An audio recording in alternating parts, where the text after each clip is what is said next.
Selanjutnya akan saya jawab beberapa pertanyaan. Inilah mikrofon paling banyak hari ini. Bertambah berat saya subuh. Minum. Nanti setelah kita jawab, baru kita berdoa kepada Allah. Bagaimana kalau suami istri kerja, anak-anaknya dititipkan ke orang tua? Apakah suami istri ini zalim? Ya, zalim. Berapa kali ibu kita itu tidak jadi solat duha dulu? 30 tahun yang lalu, mak, kau tak jadi solat duha gara-gara aku kencing di kainmu. Kau tak jadi tahajud malam karena aku menangis. Coba ibu bapak pulang ke rumah, kalau emaknya masih hidup, tanya berapa bulan aku nangis dulu. Ustaz sudah nanya, udah saya tanya emak saya. Mak, aku dulu nangis berapa bulan tiap malam? 7 bulan kau tak pernah berhenti menangis tiap malam. Itulah maka suara saya kuat ceramah. 7 bulan, asal sudah jam 6 sore, kau gas sampai azan subuh. Ganti-gantian kami mengendong gitu. Jadi kita ini mesti kita tanya itu. Sekarang setelah anak kita besar, anak kita pula kita titipkan ke dia. Dia tidak pernah menolak cucu, karena tidak ada nenek tak sayang pada cucu. Kita yang berpikir kapan kita bahagiakan dia. Belikan kain, buatkan baju yang dia suka, apa yang dia senangi, berikan makanan. Mereka tidak minta banyak, yang mereka minta adalah kebahagiaan, kesenangan di hari tuanya. Itu saja. Jangan sampai kita menyesal setelah dia mati meninggal dunia, barulah menyesal. Berapa banyak WhatsApp masuk pesan ke saya, Ustaz, dulu saya cuek, saya tidak merasa perlu. Setelah dia meninggal barulah saya merasa anak durhaka, Pak Ustaz. Enggak saya balas WA-nya. Apa hukumnya bagi muslim berdiam jika ada kemaksiatan di depan matanya, padahal kita bisa menghentikannya, meminimalisirnya? Man ra'a minkum mungkaran, siapa di antara kalian yang melihat kemungkaran, falyughayyirhu biyadihi, robah dengan tangan. Dengan tanganmu kau robah. Tidak bisa dengan tangan, fabilisani, dengan lidah. Jangan minum khamar, jangan berzina. Tidak bisa dengan lidah, fabiqalbi, dengan hati. Jangan kau ikut. Gimana dengan tangan, Pak Ustaz? Tangan saya kan nggak bisa melarang orang jual khamar. Buatkan perda, peraturan daerah, tidak boleh jual khamar. Wah, ini anti kebinekaan. Banyak orang lain mau minum khamar. Pergi ke Papua, peraturan gubernur Papua, tidak boleh jual khamar di sembarang tempat. Bukan muslim mereka. Kenapa? Karena efeknya kalau sudah minum kelahi, tawuran, bunuh-bunuhan. Dan mereka ngerti itu.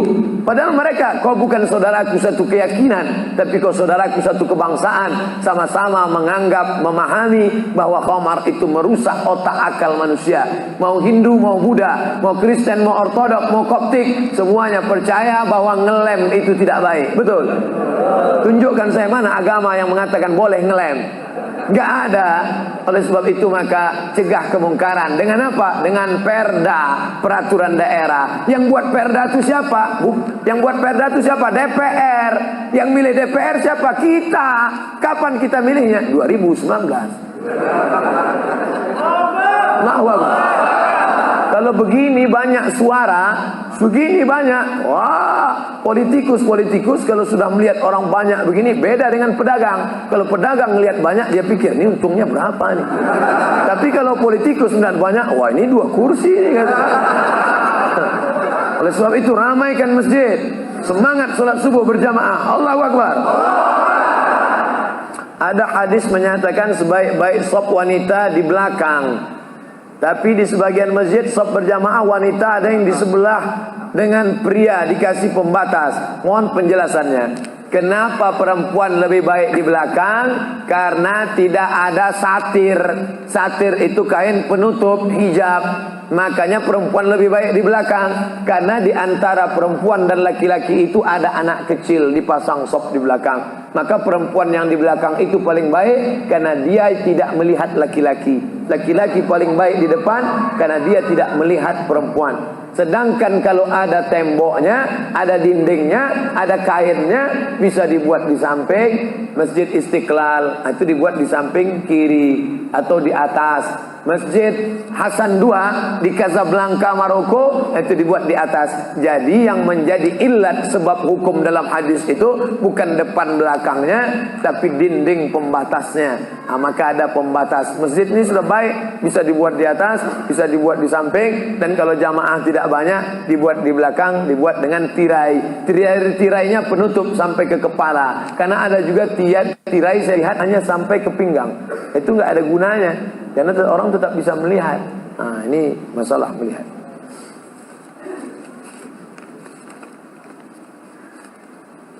Kalau ada orang tua melarang menikah anak perempuannya, padahal sudah dikehendaki laki-laki yang soleh, bagaimana Pak Ustaz? Ini yang nulis pasti laki-laki soleh.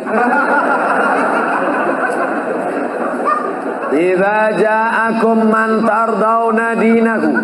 Kalau datang ke rumah kamu laki-laki, agamanya baik, akhlaknya baik, fazawwijuhu, nikahkan dia. Kalau tidak kamu nikahkan, takun fitnatun fil ardi, akan terjadi fitnah yang besar, wa fasadun arid, kerusakan yang sangat luas. Apa dia? Kalau nikah mahal, maka zina murah. Nauzubillah. Datang anak soleh ke rumahmu, menikah, ingin nikahi anakmu, tapi hadis ini ditujukan kepada para wali. Wali itu 6: ayah, kakek, abang, adik, abang ayah, kakak ayah, adik ayah. Mereka lah yang berkuasa. Ini kenapa bisa perempuan? Perempuan tidak mengambil keputusan. Laki-laki meminta pendapat perempuan. Mama, gimana kalau anak kita ini dipinang si Anu, kita terima ya? Jangan. Aku tidak mau, dia cuma pakai CB 100. Oleh sebab itu kau pandang dunia.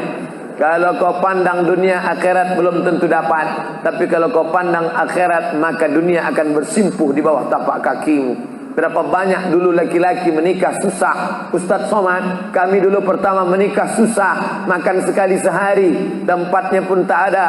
Ketika kami itu numpang, kalau kami bertamu ke rumah orang, orang tidak buka pintu karena dianggapnya kami akan minjam beras. Tapi hari ini luar biasa, punya hotel, perusahaan, karir, megah, mewah. Yang dulu sepele. Jangan pernah menyepelekan orang, karena yang memberikan rezeki Allah. Innama amruhu iza arada syai'an ayakula lahu kun. Ayah ibu saya sudah meninggal. Allahumma firlaha warhamha wa'afiha wa'fu anha. Amalan apa yang sebaiknya saya lakukan agar tetap berhati kepada ibu, berbakti pada ibu saya? Ibu saya semoga masuk surga. Amin. Yang pertama doa. Apa doanya? Rabbil firli wa liwalidayya warhamhuma kama rabbayani saghira. Allahumma firlaha warhamha wa'afiha wa'fu anha.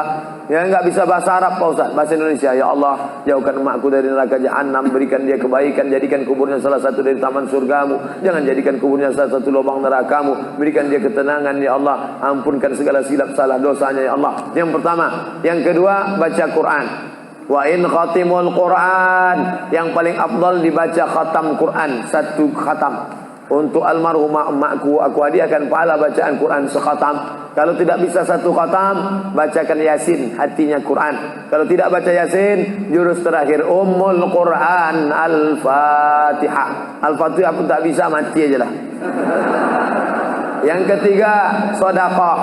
Saat sayang betul dengan emaknya, lalu emaknya meninggal dunia, dia datang melapor kepada Nabi, ya Rasulullah, ummi matat, emakku sudah meninggal dunia, apa atasaddaqu anha, kalau aku bersedekah, apakah sedekahnya sampai ke almarhumah emakku? Kata Nabi, tasaddaq, bersedekahlah. Ayu sadaqatu afdal, apa sedekah yang paling afdal? Kata Nabi, saqyul ma', memberi air minum. Yang paling afdal adalah memberi air minum, karena di jazirah Arab susah membuat sumur bor, sedekah air minum. Tapi di Bekasi jangan lagi sedekah air, karena masjid kita sudah diapit 2 danau. Sampai-sampai nama masjid ini pun Masjid Al-Danau, Al-Qalam. Diapit 2 kolam. Nah, oleh sebab itu jangan lagi sedekah air. Sedekah apa? Sedekah AC, sedekah kipas angin, sedekah mikrofon, sedekah kamera, sedekah CCTV. maka insya Allah mengalir pada almarhumah. Yang pertama doa, yang kedua baca Quran, yang ketiga sedekah, yang keempat kurban. Nanti mau hari raya kurban, ini satu kambing untuk almarhumah emakku. Yang kelima haji. Kalau dia dulu belum haji, badal hajikan. Yang keenam puasa. Mana tahu dulu ada puasanya tinggal, kita laksanakan puasa. Man mata, siapa yang mati, wa alaihi siyamun, punya utang puasa, shoma anhu waliyuhu, maka ahli warisnya melaksanakan puasa untuknya. Bolehkah di sujud akhir kita berdoa dengan doa yang ada dalam Quran? Aqrabu ma yakunul abdu min rabbih wa huwa sajid. Seorang hamba paling dekat dengan Allah bukan di Makkah. Saya merasa dekat betul dengan Allah ketika di Ka'bah, Pak Ustaz. Lalu bagaimana dengan orang miskin yang tak punya duit untuk ke Makkah? Maka orang paling dekat dengan Allah wa huwa sajid, waktu sujud terakhir. Fakthiru fihi doa, perbanyaklah doa di sujud terakhir, tapi jangan bahasa Indonesia. Karena kalau dia ucapkan ya Allah tolong aku, batal salatnya. Pakai bahasa Arab. Kalau nggak bisa bahasa Arab, dalam hati saja. Berapa lama sujud terakhir itu? Sampai Sayyidatuna Aisyah mencubit tangan Nabi dari balik kain. Selesai solat Nabi tanya, Aisyah, kenapa kau cubit tanganku tadi? Kata Aisyah, kusangka kau sudah sakratul maut ya Rasulullah. Saking panjangnya doa Nabi. Sementara kita yang belum ada apa-apanya, yang status belum jelas, tepat betul sujudnya, macam stempel kertas. Kenapa cepat betul sujud? Sujudlah lama. Bagus sujud lama, membantu turunnya darah menyembur dari jantung ke otak. Karena kalau oksigen kurang bisa kena stroke ringan. Sujud lama-lama, bernapas, jangan tahan napas, bernapas. Itu maka karpet jangan bau. Itu maka tak boleh tidur telungkup di masjid. Tidur telungkup ngences pas tempat orang sujud. Bangkit sujud pitam pingsan mak. Nah, ini penting. Lalu kemudian kalau dibaca dalam doa sujud itu ayat Quran boleh? Tak boleh. Karena Quran itu tinggi, sedangkan sujud itu rendah. Tak boleh yang tinggi diletakkan di rendah. Tapi kalau doa boleh. Begitu juga dengan perempuan halangan, tak boleh baca Quran. Tapi kalau ayat Quran itu doa boleh. Contoh, Subhanalladzi sakhkhara lana hadza wa ma kunna lahu muqrinin wa inna ila rabbina lamunqalibun. Itu kan ayat Quran, tapi ketika dibaca naik kendaraan boleh. Maka kalau ayat Quran bunyinya doa boleh. Mana? Rabbana atina fid dunya hasanah wa fil akhirati hasanah wa qina adzabannar. Itu doa, boleh dibaca.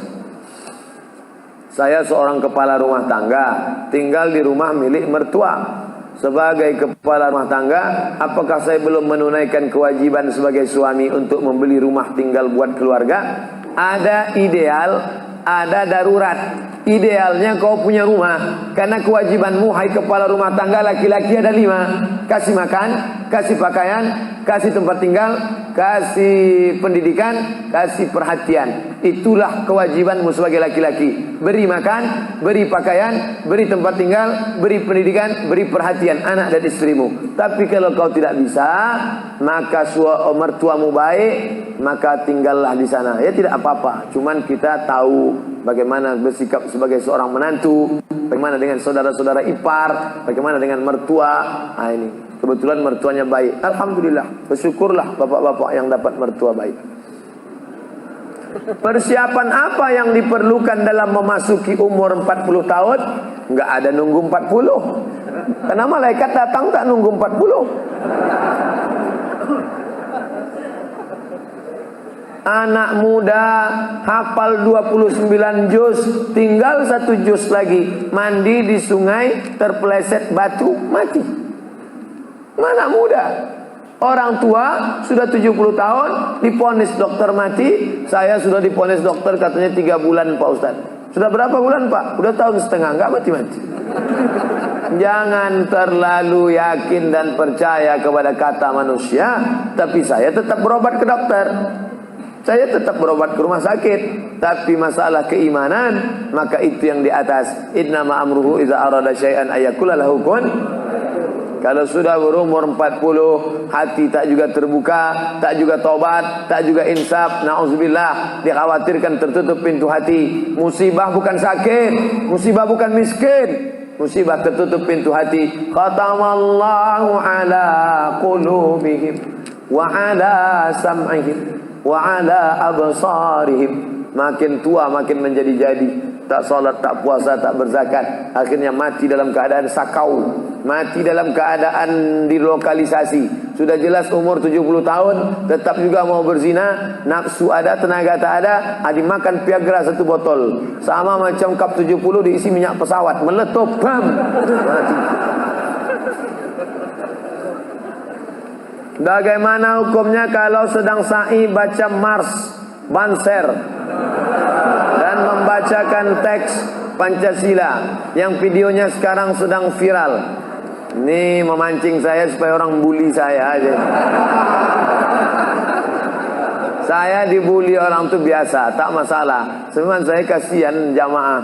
Tolonglah Ustaz, jangan kontroversial lagi. Capek kami dibully ini.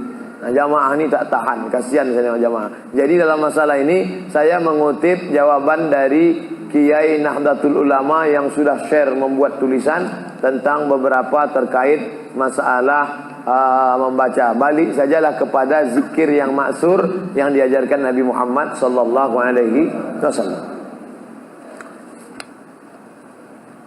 Mau nanya Pak Ustaz, kita hidup untuk apa dan mati untuk siapa? Itulah yang sudah dibahas tadi.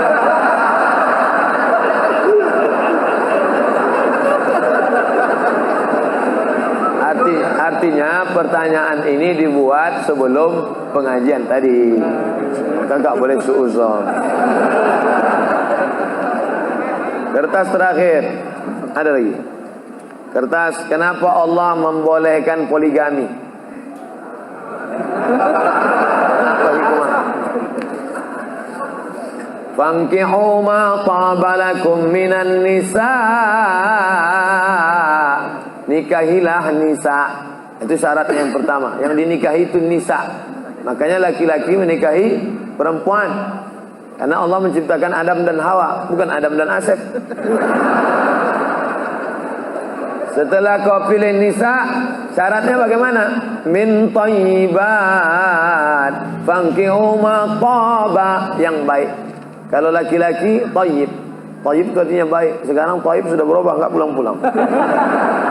Fankihu ma taba, nikahilah perempuan yang baik, minan nisa, perempuan yang baik. Masna 2, wa sulasa 3, wa ruba' 4. Fa in khiftum alla ta'dilu, kalau kau khawatir tak sanggup adil, fa wahidah, satu saja cukup. Ada seorang janda, dia punya anak, maka anak yatimnya ini perlu dijaga orang. Maka daripada dijaga orang lain, saya ajalah menjaganya. Nah, itu alasan pertama, karena untuk menjaga anak yatim. Itu alasan pertama. Alasan kedua, ada mungkin laki-laki yang dia 300 tenaga kuda.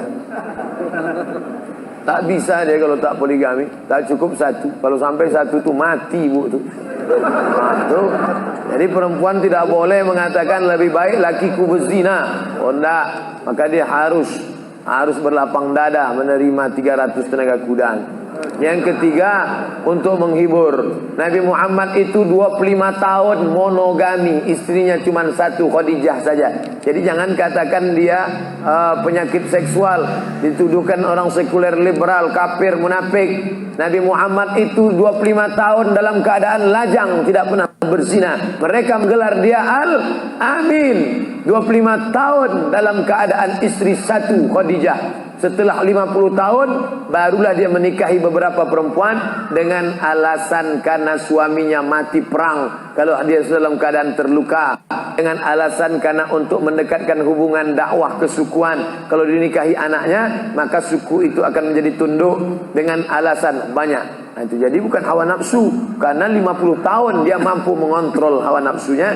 Di akhir hayatnya, ini adalah ujian bagi umat Nabi Muhammad sallallahu alaihi wasallam. Jadi simpelnya, kalau kita naik pesawat, kata pramugari, ada pintu normal sebelah kanan.